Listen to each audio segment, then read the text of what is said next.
Assalamualaikum warahmatullahi wabarakatuh. Waalaikumsalam warahmatullahi wabarakatuh. Alhamdulillahi rabbil alamin. Wassalatu wassalamu ala ashrafil anbiya'i wal mursalin, Sayyidina wa maulana Muhammadin wa ala alihi wa ashabihil mujahidin at-tahirin, amma ba'd.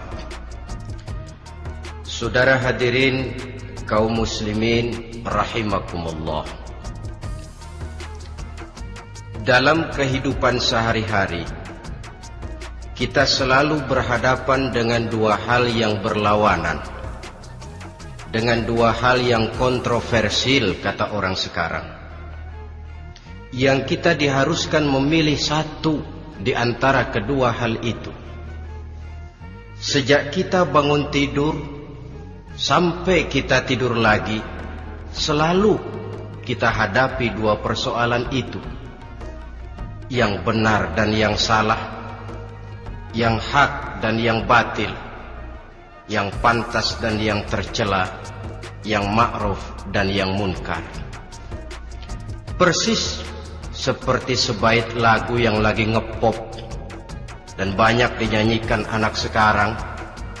Madu di tangan kananmu katanya, racun di tangan kirimu.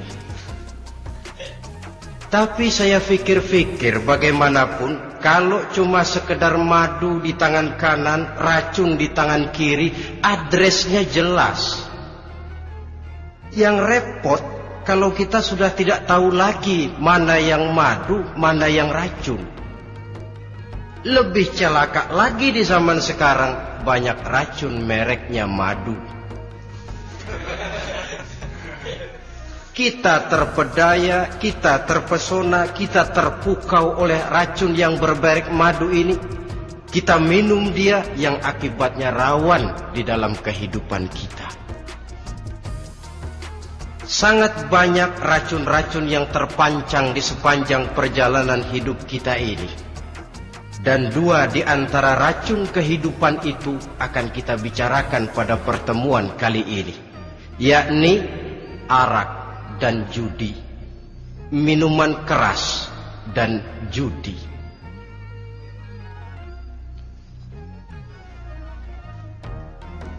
Sebagai yang kita maklum bahwa Islam bertujuan memelihara kemuliaan manusia yang diciptakan fi ahsani taqwim, dalam bentuk yang paling sempurna. Arak atau minuman keras jelas merupakan hal yang merusak dari berbagai aspek kehidupan. Entah kesehatan tubuh, entah pertumbuhan akal, ketentraman rumah tangga, ketentraman masyarakat, bangsa dan negara. Cobalah sejenak kita adakan penyelidikan. Kalau masuk kita ke dalam penjara, melihat sel-sel di sana, berapa banyak yang mendekam di sel karena urusan minuman keras. Masuk kita ke rumah sakit, berapa banyak yang dirawat akibat minuman keras, akibat stres yang dialaminya. Berapa banyak rumah tangga berantakan, berapa banyak pembunuhan terjadi, pemerkosaan terjadi akibat daripada minuman keras ini. Yang paling ironi kalau dia sudah menyerang anak-anak muda kita. Padahal kita tahu remaja pemuda adalah bentuk miniatur daripada kehidupan suatu bangsa. Akan bagaimana warna Indonesia 20, 30, 40 tahun yang akan datang, remaja dan pemuda kita jawabannya. Bahkan dari segi agama pun, akan bagaimana warna Islam di Indonesia 20, 30 tahun yang akan datang, remaja itu pula jawabannya. Karena itu tidak terlalu berlebihan kalau saya berkata bahwa untuk menghancurkan Islam di Indonesia ini tidak perlu menghancurkan pondok pesantren, tidak perlu menutup masjid, melarang pengajian, menyegel musola, tidak perlu. Untuk menghancurkan Islam di Indonesia cukup dengan meracuni remaja, pemuda, pemudi Islam di Indonesia. Kalau mereka sudah diracuni, dijauhkan dari agamanya, masalahnya tinggal menunggu pergantian generasi. Maka yang jadi pilot proyek jelas remaja, pemuda, termasuk dengan menanamkan pengaruh minuman keras.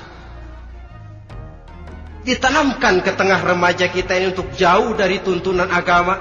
Hei pemuda-pemuda Islam, kalau kau mau jadi pemuda modern, jangan dekat-dekat ke masjid.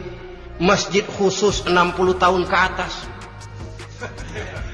Sepertinya di depan masjid itu ada papan pengumuman masjid khusus 60 tahun ke atas. Baca Quran kolot. Seiring dengan itu lalu modernisasi diartikan dengan westernisasi. Kau tidak akan bisa jadi pemuda modern sebelum semua yang datang dari barat kau telan mentah-mentah. Kau harus bisa bergaul seperti orang barat, berumah tangga macam orang barat, makan minum seperti orang barat. Kalau nyanyi lagu barat yang orang lain gak ngerti, kamu juga gak tahu.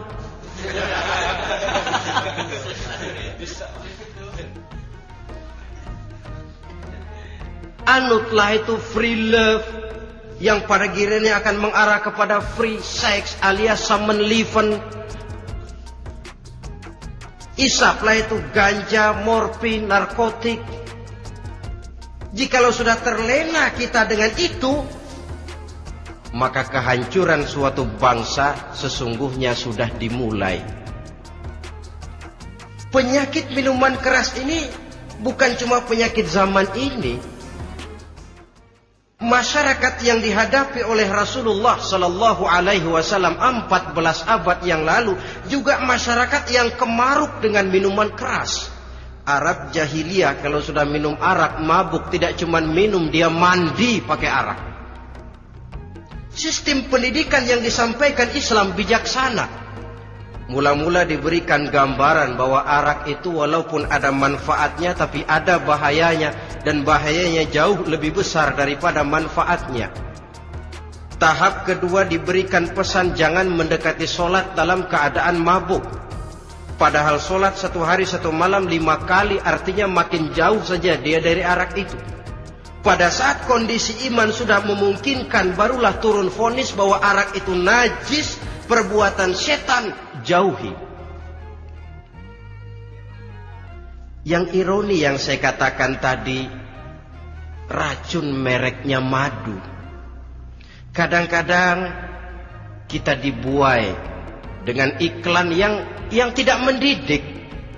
Saya pernah lihat ada iklan misalnya, Anda ingin modern, majulah bersama minuman ini. Atau minuman ini lambang pergaulan dunia yang maju. Modern diukur dari minuman. Yang jadi korban akhirnya remaja dan pemuda-pemudi kita.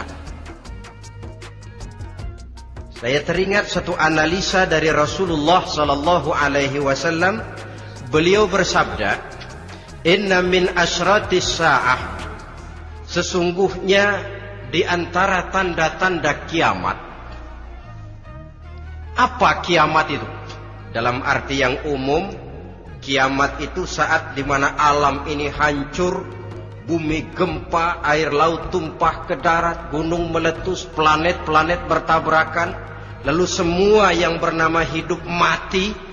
Itu kiamat beneran. Saya nggak mau cerita kiamat beneran sebab saya sendiri nggak kepengen ngalamin. Yang sering kita ngalami ini kiamat kecil-kecilan, kiamat mini. Apa kiamat mini itu? Hancurnya sendi-sendi kehidupan sosial. Maksiat merajalela, munkarat menjadi-jadi. Yang ma'ruf dianggap munkar, yang munkar malah menjadi ma'ruf. Yang salah disanjung-sanjung, yang benar dicaci maki. Tuntunan dianggap tontonan, tontonan malah jadi tuntunan. Kan kiamat kalau sudah begitu. Penjungkiran nilai. Kenapa hal semacam ini bisa terjadi? Penyebabnya kata Nabi, pertama ayyurfa'al ilmu. Ilmu diangkat oleh Allah. Bagaimana cara Allah mengangkat ilmu dan apa maksudnya itu? Allah mengangkat ilmu itu, saudara, caranya pertama dengan mewafatkan ulama. Makin banyak ulama wafat, makin banyak ilmu ditarik. Yang kedua, kurangnya minat orang untuk belajar agama. Kalau sudah klop macam itu, artinya agama sudah disudutkan ke pojok-pojok kehidupan. Agama cuma sekedar tinggal dekorasi. Agama cuma seminar, cuma kongres, cuma muktamar. Tapi bahwa agama merupakan realita dalam kehidupan, itu tidak pernah terwujud. Kalau ulama sudah tiada, minat orang belajar agama berkurang, maka ajaran Allah tidak lagi didengungkan orang. Dikala itu wa yudharul jahlu, akan muncullah kebodohan. Nampak kebodohan di mana-mana. Muncul permissive society, masyarakat yang merasa boleh hidup dengan kaidah serba boleh. Tidak ada halal, tidak ada haram. Tidak ada hak, tidak ada batil, semuanya serba boleh. Kalau sudah begitu kondisi masyarakat, terjadilah apa yang dianalisa oleh Nabi. Dikala itu wayabsu zina, zina dikerjakan berterang-terangan. Orang sudah tidak punya malu. Hidupnya sudah pakai prinsip punya kuping kebo, punya muka tembok, punya kulit badak. Kalau juga dikasih tahu, malu dong kau tinggal serumah belum nikah. Malu sama siapa? Masyarakat. Alah, masyarakat cuek aja.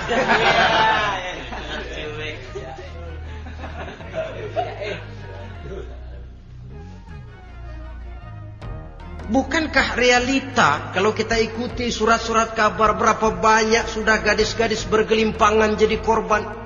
Berapa banyak bayi-bayi yang lahir ke alam ini tanpa harus tahu kemana dia mesti manggil bapak, yang akhirnya mengalami ketrakisan, dimasukkan ke dalam kantong plastik, dibuang ke tempat sampah. Kalau itu sudah terwujud, muncul efek negatif yang kedua, wa yushrabal khamr, arak, minuman keras jadi kebanggaan. Anak muda belum nyohor kalau belum bisa mabuk. Yang enggak mabuk dianggap kolot. Kampungan loh. Bikin malu baru kena segelas saja udah miring. Cengeng. Temen kita hebat sampai nyungsep di got. Yang nyungsep hebat. Ya, kalau cuma yang hancur kehidupan pribadi.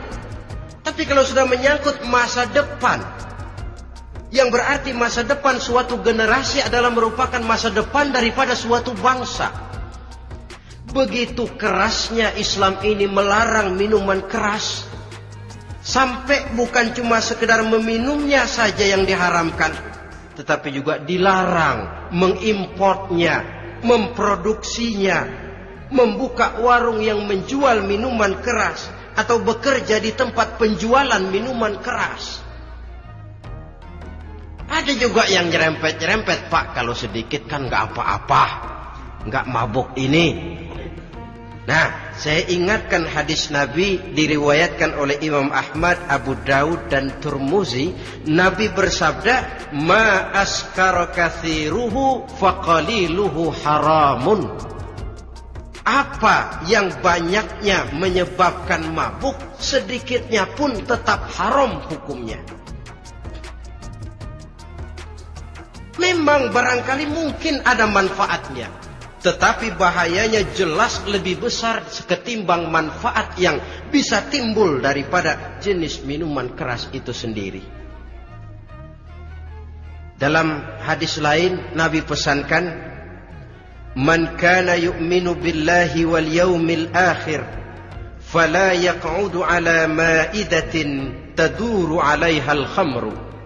Siapa yang beriman kepada Allah dan beriman kepada hari akhirat, jangan dia duduk di dalam satu pertemuan yang di dalam pertemuan itu diedarkan minuman keras. Masuk ke dalam lingkungan macam itu saja tidak diperkenankan. Kenapa? Asyariku fi syarri syarrun. Bersekutu dengan kejahatan, jahat juga hukumnya. Semalam kamu mabuk ya? Enggak, temen. Saya cuma ngebeliin aja kok. Apalagi ngebeliin.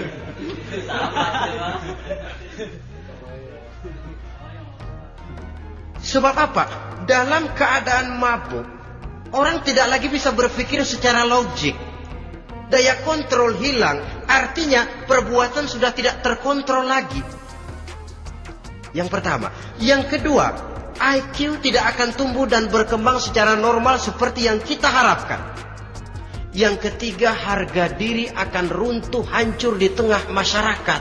Bayangkan kalau tengah malam kita digotong orang, diantar ke rumah kita. Dengan kondisi macam itu masih punya muka kita untuk tegak di tengah masyarakat. Masih punya harapan kita untuk tumbuh menjadi pemimpin. Sementara orang terkenang, ini kan yang kemarin malam gua gotong, dia lagi mabuk. Harga diri, kepribadian. Jangan lupa saudara, kita hidup di tengah masyarakat.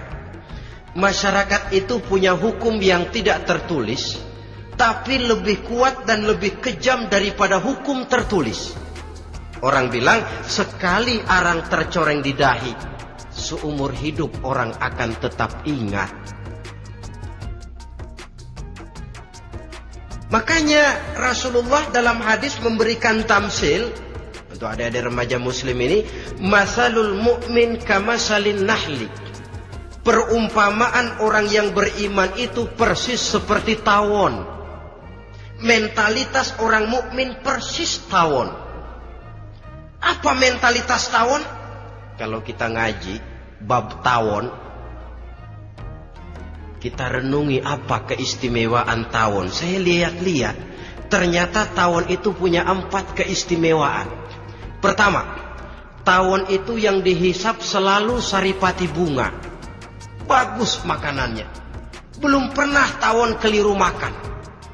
Saya belum pernah dengar kok ada tawon makan tahu.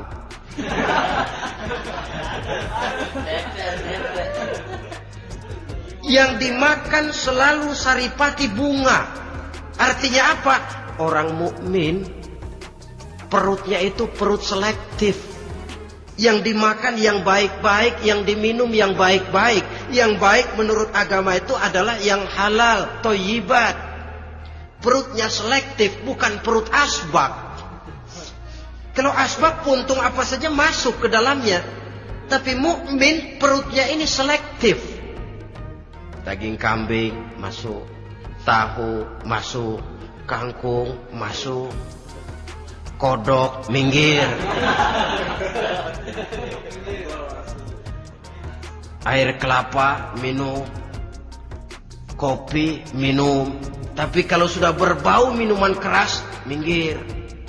Sebab apa? Makanan dan minuman yang kita masukkan ke dalam perut besar ini akan digiling dalam perut besar, akan melahirkan energi, menggerakkan sel-sel pembuluh saraf. Kalau makanan dan minuman itu terdiri dari yang haram, energi yang ditimbulkan olehnya energi yang haram, mempengaruhi sel-sel pembuluh saraf. Orang akan cenderung berpikir yang haram kalau terlalu sering memakan makanan haram. Kalau sudah berpikir kepada yang haram, perbuatan pun akan mengarah kepada yang haram juga. Contoh kecil aja dah, ada nggak maling mikirin majelis taklim? Karena yang dimakan lebih banyak yang haram, yang dipikir paling-paling nanti malam rumah siapa lagi nih ya? Sudah mengarah ke sana.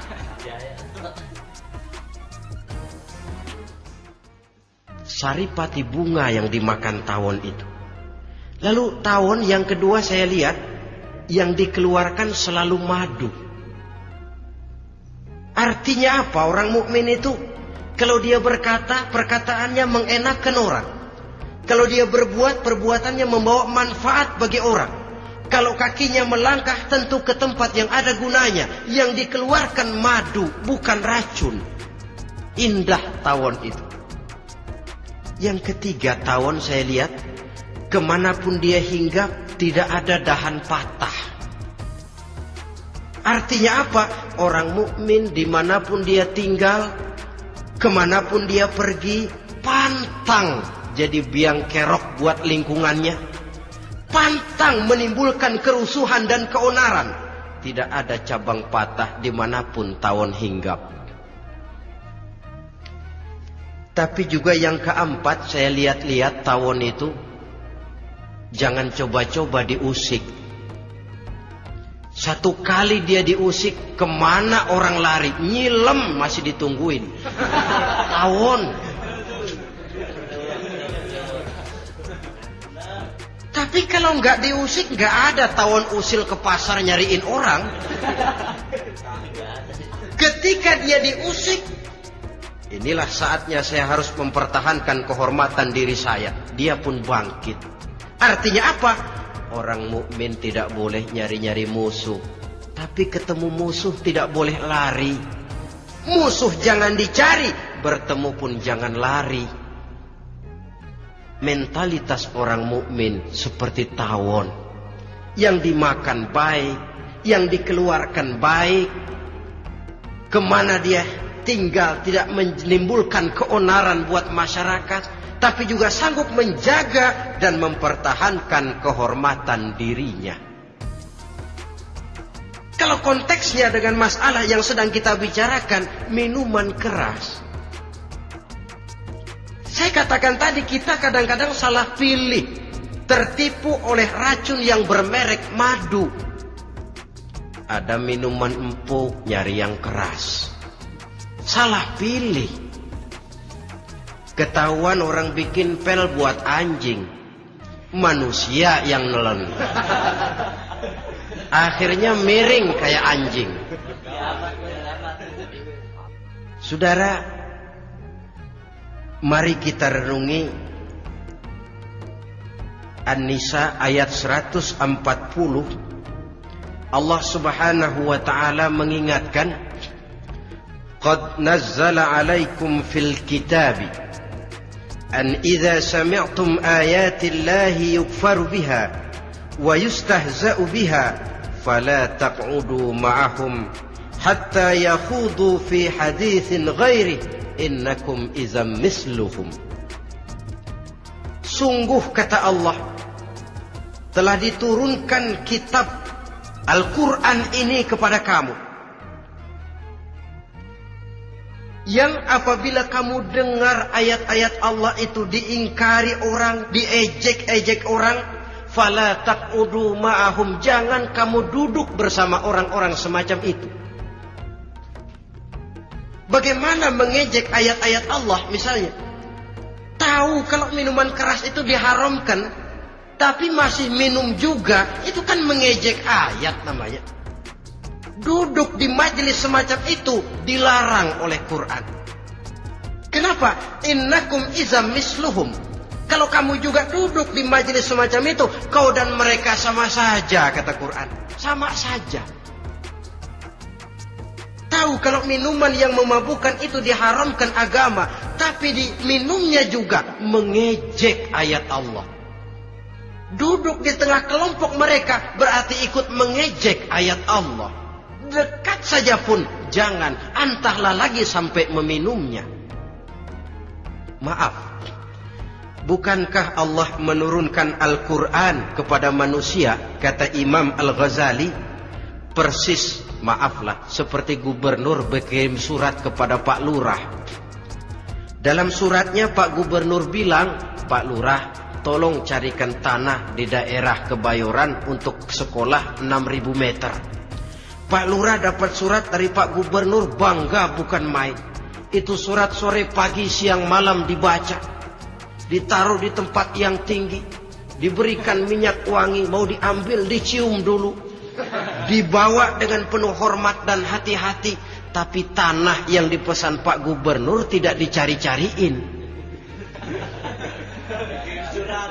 Penghargaan macam apa ini? Nanti gubernur cek, Pak Lurah, siapa? Sudah terima surat saya? Sudah Pak, sudah. Bagus. Lalu bagaimana? Aduh Pak, surat Bapak sore pagi siang malam saya baca. Bagus. Apalagi Lurah? Surat Bapak saya taruh di tempat yang tinggi Pak. Saya pakaiin minyak wangi. Mau saya ambil, saya cium dulu. Saya bawa dengan penuh hormat dan hati-hati. Bagus Lurah, kau memang hormat sama atasan. Cuman Lurah, tanahnya udah dicariin belum? Nah yang itu belum tuh Pak. Belum. Kata gubernur, bagus Lurah, besok berhenti lo ya.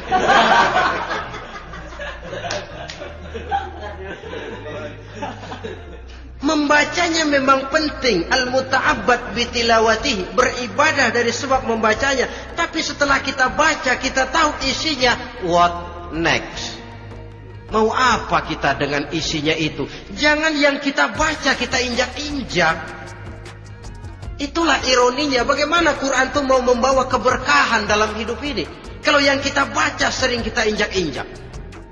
Dalam kehidupan kita baca ayat wa ahallallahu al-bai'a wa harramar riba. Allah halalkan jual beli, Allah haramkan riba, tapi renten ditelan terus.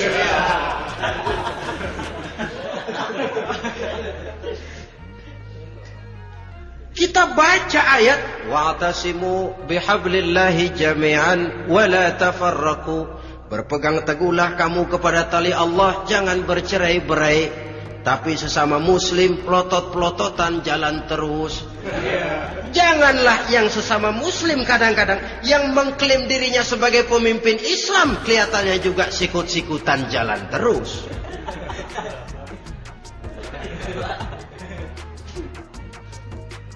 Sehingga tidak heran kalau orang bilang di bawah ngamalin ayat kursi, sudah sampai di atas ayat hilang, tinggal kursi saja yang diamalin. Ironi dan menyedihkan. Perjalanan panjang memang saatnya kita menunggal dengan Al-Quran ini. Tetapi prosesnya memang harus kita mulai dari sekarang. Perkara kapan proses ini selesai, itu bukan masalah kita. Tapi bahwa kita sudah memulai suatu proses, itulah yang diharapkan. Hadirin yang saya hormati,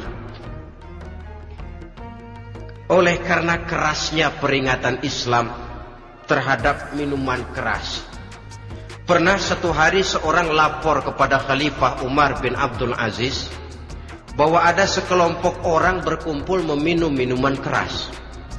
Kata Khalifah Umar bin Abdul Aziz, dera mereka, hukum, cepat. Ya Khalifah, kenapa? Di tengah mereka ada juga orang yang Ramadan biasa puasa. Begitu, iya, yang biasa puasa duluan hukum. Kenapa? Mengerti memang lebih besar resikonya daripada tidak mengerti. Kalau yang tidak mengerti dilatar belakangi oleh kebodohan, barangkali masih bisa ditolerir, masih bisa dimaklumi. Ini toh sudah tahu mau puasa, kenapa berkumpul di majelis yang ada minuman keras? Tapi memang kelompok ini kan memang selalu ada. Kita lihat dalam masyarakat itu kan ada 4 kelas itu. Pertama, ada orang yang tahu perintah dan tahu larangan. Ini the first class, kelompok terbaik. Perintah tahu dia kerjakan, larangan tahu dia jauhi. Ini orang terbaik. Yang kedua, ada orang tahu perintah tapi tidak tahu larangan. Perintah tahu, larangan tidak tahu. Sholat mau, puasa mau, zakat fitrah bayar, nyolong mau, mabuk ayo. Perintah tahu tapi larangan tidak tahu, akhirnya semua dikerjain.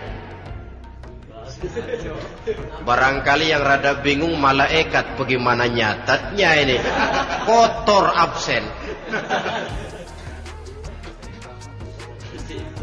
Gelas yang ada di hadapan saya ini, kalau semua diisi air putih macam ini, kan jelas bisa diminum orang. Kalau semua diisi bensin, jelas bisa diminum motor. Tapi kalau separuh diisi air putih, separuh diisi bensin, kacau. Kalau gelas yang ada di hadapan saya ini sepenuhnya diisi air putih, jelas bisa diminum orang. Kalau sepenuhnya diisi bensin, juga jelas bisa diminum motor. Yang repot kalau separuh diisi air putih, separuh diisi bensin.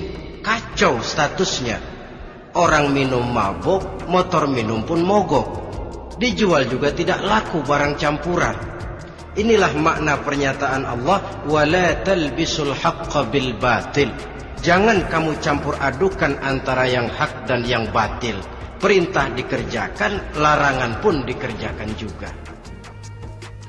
Kelompok ketiga, ada pula manusia yang tahu larangan tapi tidak tahu perintah.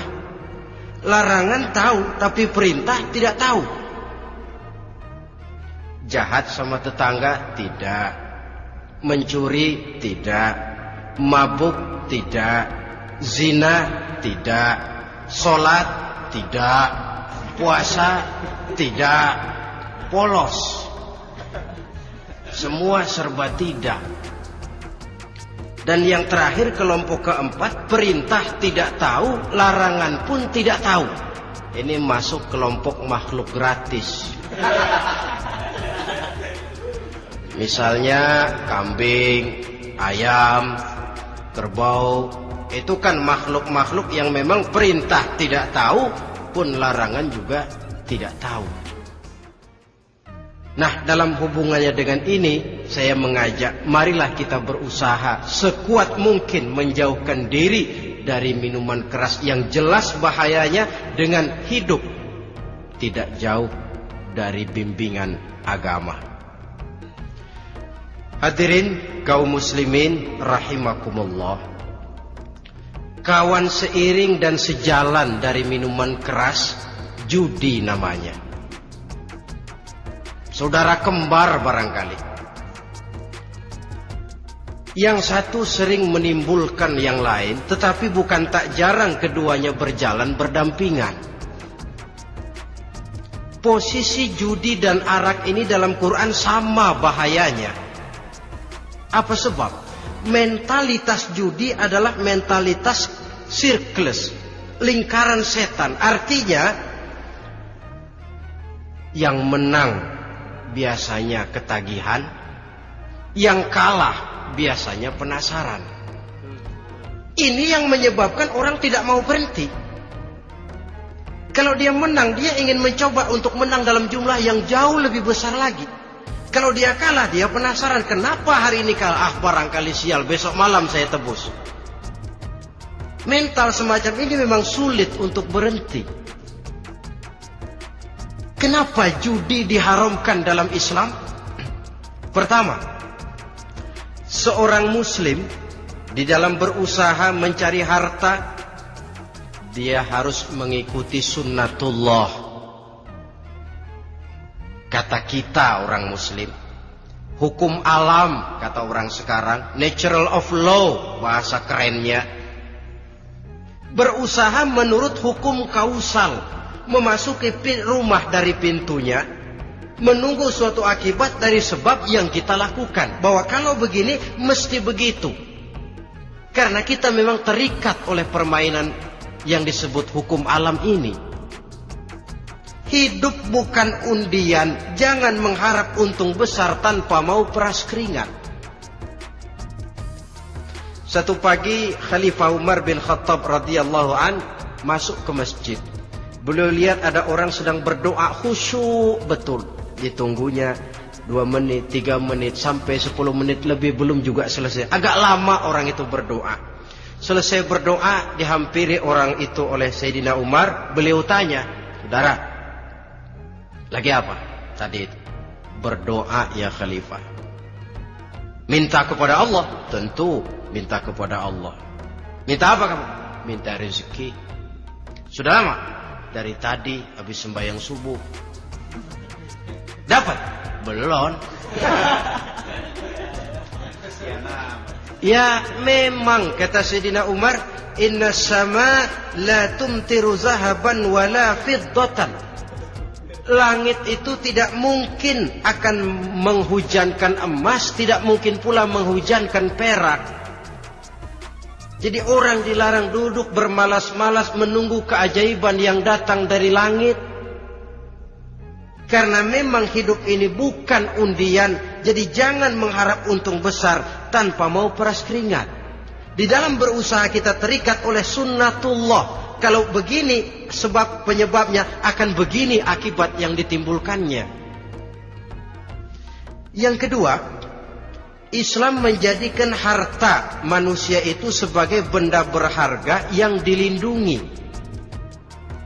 Mengambilnya dengan judi termasuk memakan harta orang lain dengan cara yang batil. Yang ketiga, judi itu sendiri dapat menimbulkan permusuhan dan pertentangan antara para pemain itu sendiri.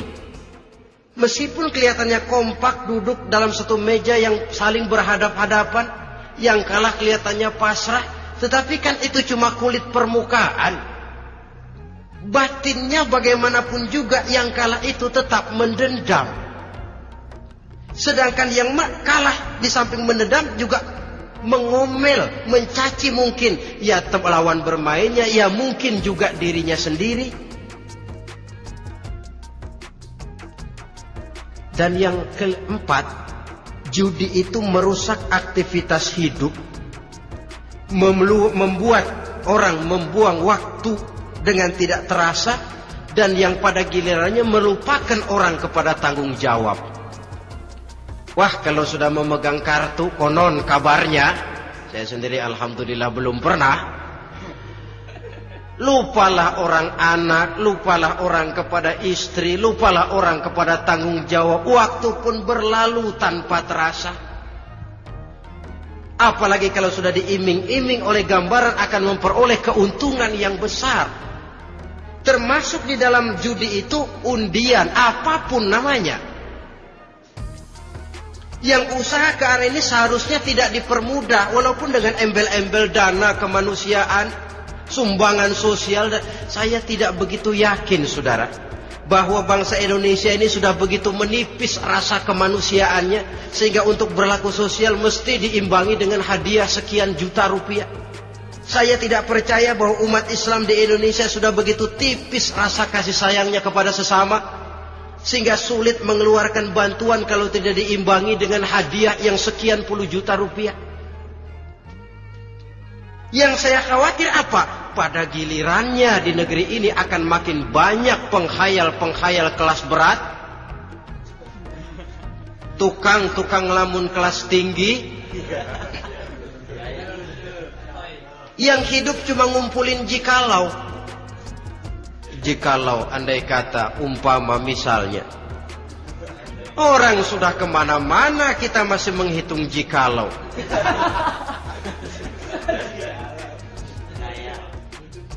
Orang boleh saja mengharap burung terbang tinggi, tapi punai di tangan jangan dulu dilepas.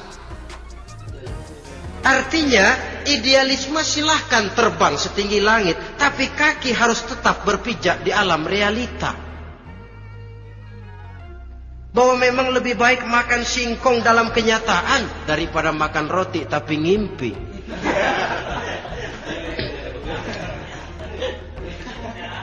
Kadang anaknya menangis, Pak minta jajan, ada uang 200 rupiah. Sudahlah, sabar, kau jangan jajan, nanti bapak beliin kalau tembus 100 juta nih. Akhirnya yang 100 juta tidak, anak pun kelaparan. Bukankah akan jadi masalah bagi semuanya? Belum lagi rasa sayang kepada harta yang sudah dia miliki, entah itu tanah, rumah, kendaraan. Kalau sudah kadangkala di meja judi, hilang rasa sayang kepada benda itu. Ada rumah-rumahnya dilelang, ada kendaraan-kendaraan jadi taruhan, ada jam tangan pun copot tanpa terasa. Maka berapa banyak rumah tangga berantakan, istri minta cerai, orang jadi nekat merampok, orang jadi nekat mencuri, korupsi kalau dia pejabat. Akibat apa ini?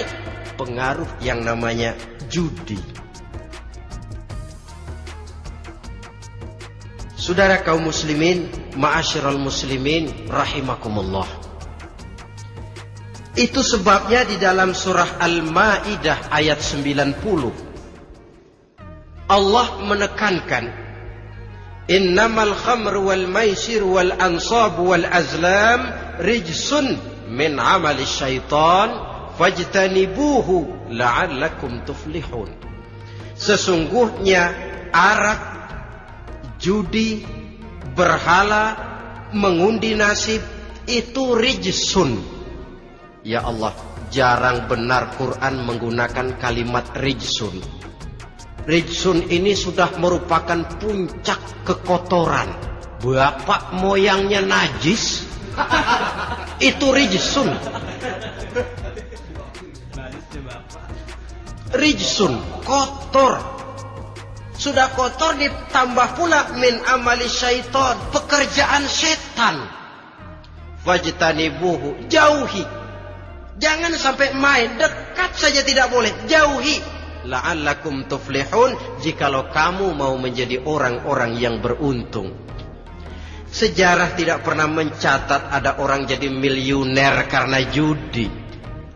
Sejak David Rockefeller sampai Aristotle Onassis, orang-orang kaya top di dunia, mereka kaya bukan karena judi, tapi karena kemauan peras keringat, banting tulang, mau memulai sesuatu dari kenyataan yang real di depan mata. Sebab apa? Hidup ini memang perjuangan. Janganlah kita ingin hidup dengan satu prestasi, ingin tetap hidup seperti apa adanya sekarang ini saja, toh kita harus berjuang. Apalagi ingin hidup lebih baik, lebih terhormat, lebih mudah. Hidup perjuangan. Perjuangan berarti pengorbanan. Berani hidup artinya berani berjuang. Berani berjuang maksudnya rela berkorban. Takut berkorban, jangan berjuang. Tidak mau berjuang, berhenti hidup. Itu logika. Dan bagaimanapun saya yakin lebih baik berkorban daripada menjadi korban. Kalau sekarang kita berkorban, peras keringat, banting tulang, berusaha secara sunnatullah untuk menghidupi anak, istri, keluarga, pada satu saat kita tidak akan menjadi korban kebrutalan anak-anak kita sendiri kalau mereka dibesarkan dan tumbuh berkembang oleh hasil yang diperoleh dari meja judi. Ayat 91 Al-Maidah ini lebih memperkuat lagi. Kalau itu arak, judi, berhala, mengundi nasib adalah perbuatan setan, sebenarnya setan mau apa sih? Ayat 91 menegaskan, innama yuridu syaitanu ayyuqi'a bainakumul adawata wal baghdha'a fil khamri wal maisir. Yang dimaui setan itu tidak lain supaya dengan arak dan dengan judi timbul rasa permusuhan, sikap memusuhi, saling marah di antara kamu. Coba, biasanya dalam meja judi sudah loyo, waktu juga sudah berlarut-larut. Yang menang mau berhenti, apa yang kata yang kalah? Berhenti dah, gue wacok lo. Enak bener, gue lagi kalah, lo berhenti. Coba, kira-kira kapan akan selesai permainan? Akan timbul permusuhan, akan timbul rasa dendam kesumat yang ditanamkan oleh setan. Karena memang baik arak, baik judi, baik berhala, baik mengundi nasib, itu semua permainan-permainan setan yang diberikan kepada kita untuk kita ikut andil bermain di dalamnya. Tatkala kita ikut terkena jerat setan, tertawalah mereka. Kenapa? Oh, makin banyak teman saya di neraka. Maaf, setan itu kan sudah tahu vonisnya. Ketika dulu dedengkotnya yang namanya iblis terusir dari surga, itu bikin semacam perjanjian dengan Allah. Tuhan, kenapa iblis? Gara-gara Adam saya terusir dari surga. Maka sejak saat ini Adam dan seluruh keturunannya adalah musuh bebuyutan saya. Saya akan gelincirkan mereka dari jalan. Silahkan iblis, goda mereka. Tapi kau tidak akan mungkin bisa menggoda mereka kalau hamba-hambaku itu menjadi hamba yang ikhlas. Hanya hambaku yang ikhlas yang tidak mungkin kamu goda. Yang lain barangkali bisa. Sejak saat itulah iblis memproklamirkan permusuhan. Dan dia sudah tahu betul vonisnya neraka. Tugas dia sekarang bagaimana mengumpulkan teman sebanyak-banyaknya ke dalam neraka. Hamba Allah saja yang tidak tergelincir kepada minuman keras dan judi. Hamba Allah yang ikhlas itu bagaimana? Yang ikhlas menjadi hamba Allah. Dalam arti kata dan perbuatannya memang mencerminkan bahwa dia hamba Allah. Maaf, di zaman sekarang ini kan banyak orang cuma berkata saya hamba Allah mulutnya, tapi perbuatannya membuktikan dia hamba setan, hamba dunia, hamba harta, budak jabatan, budak nafsu. Tidak sesuai antara ucapan dan perbuatan. Sebab itu kata-kata hamba Allah kalau keluar dari mulut manusia itu murah. Soalnya ngaku siapapun bisa. Tapi diakui atau tidak, ini yang kita belum tahu. Ada juga orang berdalih, saya kan masang kalau dapat nanti mau nyumbang masjid. Barangkali aja kalau nyumbang masjid disoriin dikit sama Tuhan.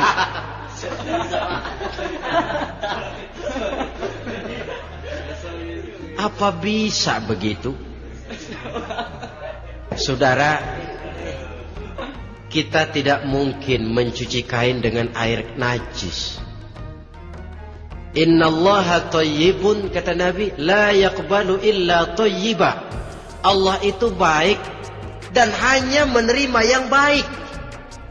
Bahwa dalam Islam tujuan yang baik harus dicapai dengan prosedur yang baik. Bahwa niat menyumbang masjid bagus, tapi hasil daripada judi atau undian tidak akan menyampaikan kita kepada tujuan itu.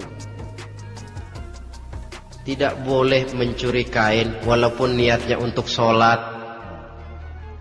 Kalau nyolong kain niatnya buat sembahyang, dimaafin kali. Walaupun sholatnya sah, mencuri kainnya tetap saja dosa. Islam tidak menghalalkan segala cara untuk mencapai suatu tujuan. Bahwa tujuan yang baik harus dicapai dengan cara yang baik juga. Dan penyakit judi ini juga bukan penyakit baru. Sejak dulu masa jahiliyah judi mereka, saya kira kalau Las Vegas, kota judi Amerika saja barangkali masih kalah dengan cara judi jahiliyah dulu. Mereka kalau sudah judi itu uang. Habis uang ada punya tanah pasang taruhan. Habis tanah ada rumahnya dipasang. Apalagi yang ada? Ternak unta dipertaruhkan. Harta habis, rumah ludes, kebun binasa, ada istri juga dipasangin. Judi.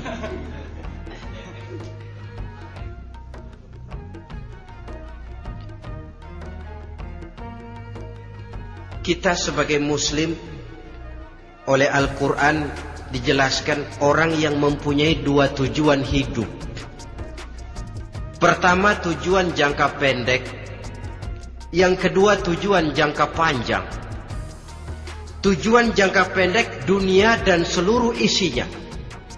Tujuan jangka panjang adalah akhirat dan ridho Allah.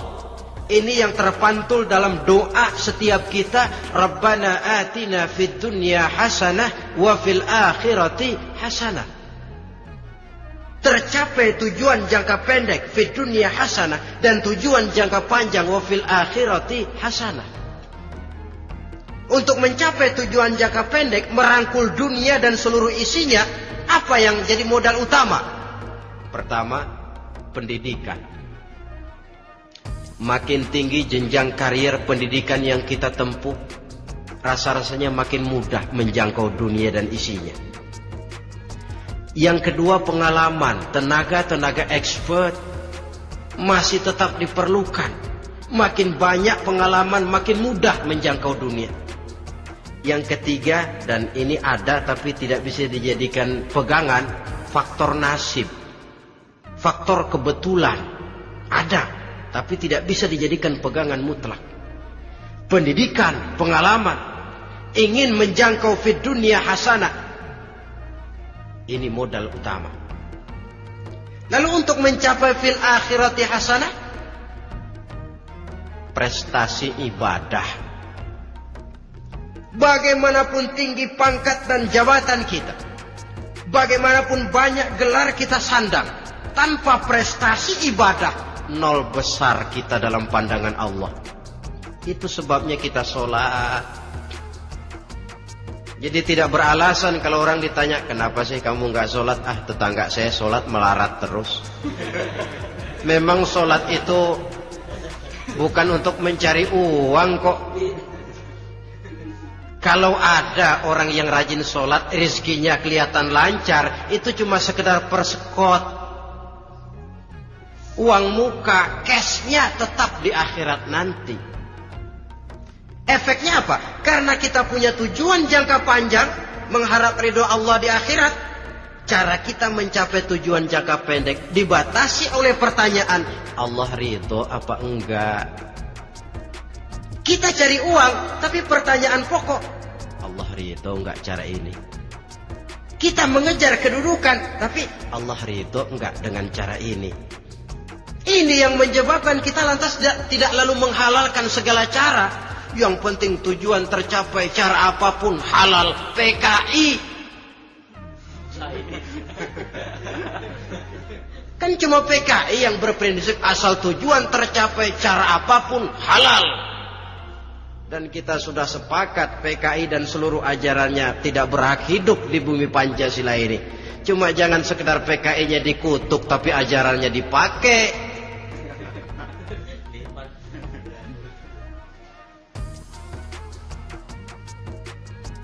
Nah, untuk mencapai dua tujuan ini,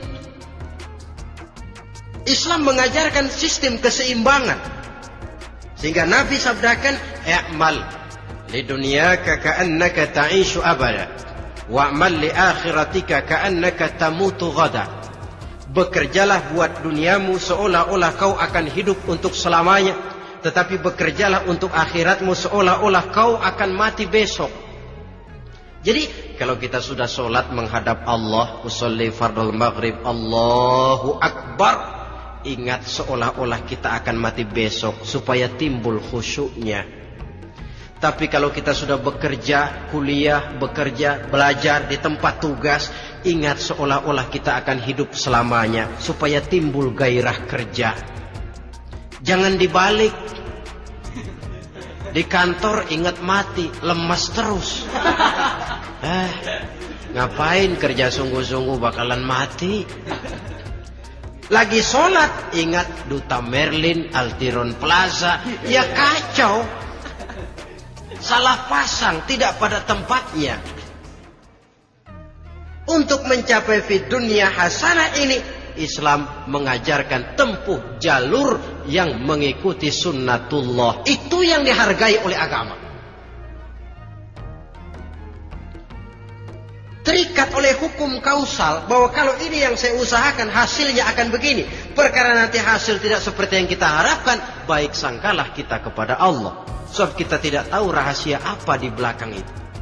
Kadang orang mengeluh, habis saya rajin sholat tapi rezeki seret, berhenti aja dah.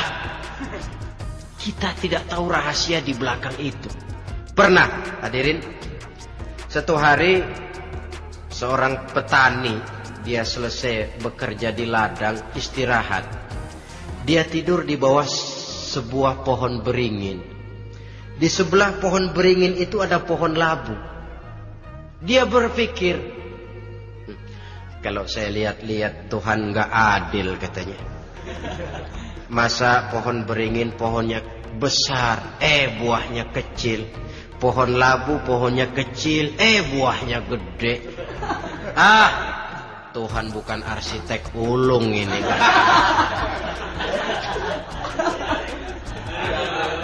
Mestinya supaya enak dilihat, beringin yang pohonnya besar buahnya sebesar buah labu. Pohon labu yang pohonnya kecil buahnya kecil saja sebesar buah beringin. Tidak adil Tuhan. Baru dia selesai berpikir Tuhan tidak adil, jatuh sebutir buah beringin tepat menimpa hidungnya. Dia terkejut. Astagfirullahaladzim. Kalau begitu saya sadar katanya, Tuhan benar-benar adil. Coba kalau buah beringin segede buah labu. Waduh, kayak apa muka saya ini?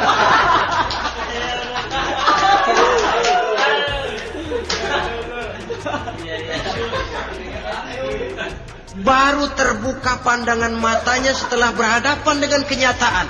Baru keluar respek. Allah benar-benar adil.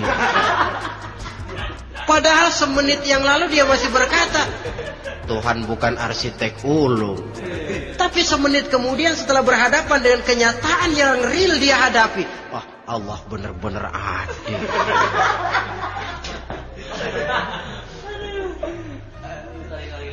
Itulah kehidupan ini.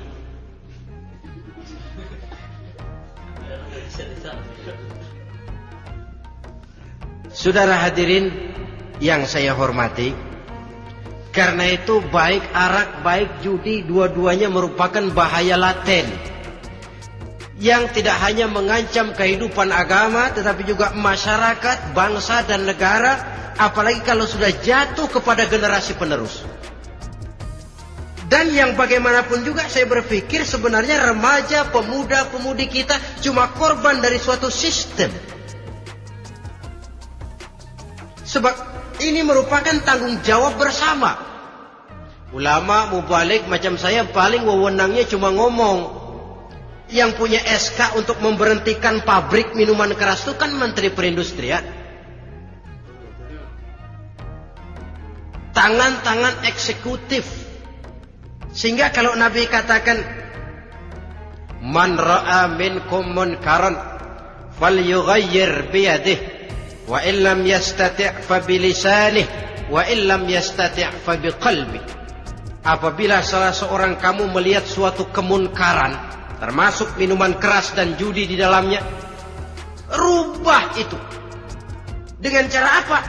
Kalau kau mampu dengan tangan. Artinya power, kekuatan. Kalau dengan tangan tidak mampu, wah, ini orang kalau gue pukul gue yang melintir nih. Umpamanya, fabilisani, dengan lidah ngomong. Mas, saya senang sampean tinggal di sini, kampung kami tambah warga, tapi tolonglah jangan bawa pengaruh yang tidak baik. Kalau ternyata bicara pun tidak berani, fabiqalbi, cukup dalam hati, sekurang-kurangnya tidak ikut membenci kemungkaran dalam hati. Itulah kadar iman yang paling lemah. Ini secara umum. Tapi kalau hadis ini kita mau adakan semacam, katakan description of job, bahasa kerennya, kita adakan pembagian tugas. Siapa yang harus merombak kemungkaran dengan power? Penguasa, pemerintah, sebab dia punya aparat. Siapa yang merombak kemungkaran dengan lidah? Ulama, kiai, mubalik, ngomong. Siapa yang hanya merubah kemungkaran dalam hati? Kita umumnya rakyat lemah ini, yang mau ngomong gak berani tapi hati pegel. Nah, kalau sudah ada pembagian tugas semacam itu, insya Allah masing-masing akan berjalan pada relnya. Dan pada akhirnya selamatlah kita, bangsa Indonesia, umat Islam pada khususnya, dari bahaya, baik bahaya minuman keras maupun bahaya judi. Menyelamatkan bangsa dan yang lebih lagi menyelamatkan masa depan kita. Sekianlah saudara pertemuan kita pada saat ini. Mudah-mudahan ada manfaatnya. Terima kasih atas segala perhatian. Mohon maaf atas segala kekurangan. Usikum wa nafsi bitaqwallah. Wassalamualaikum warahmatullahi wabarakatuh.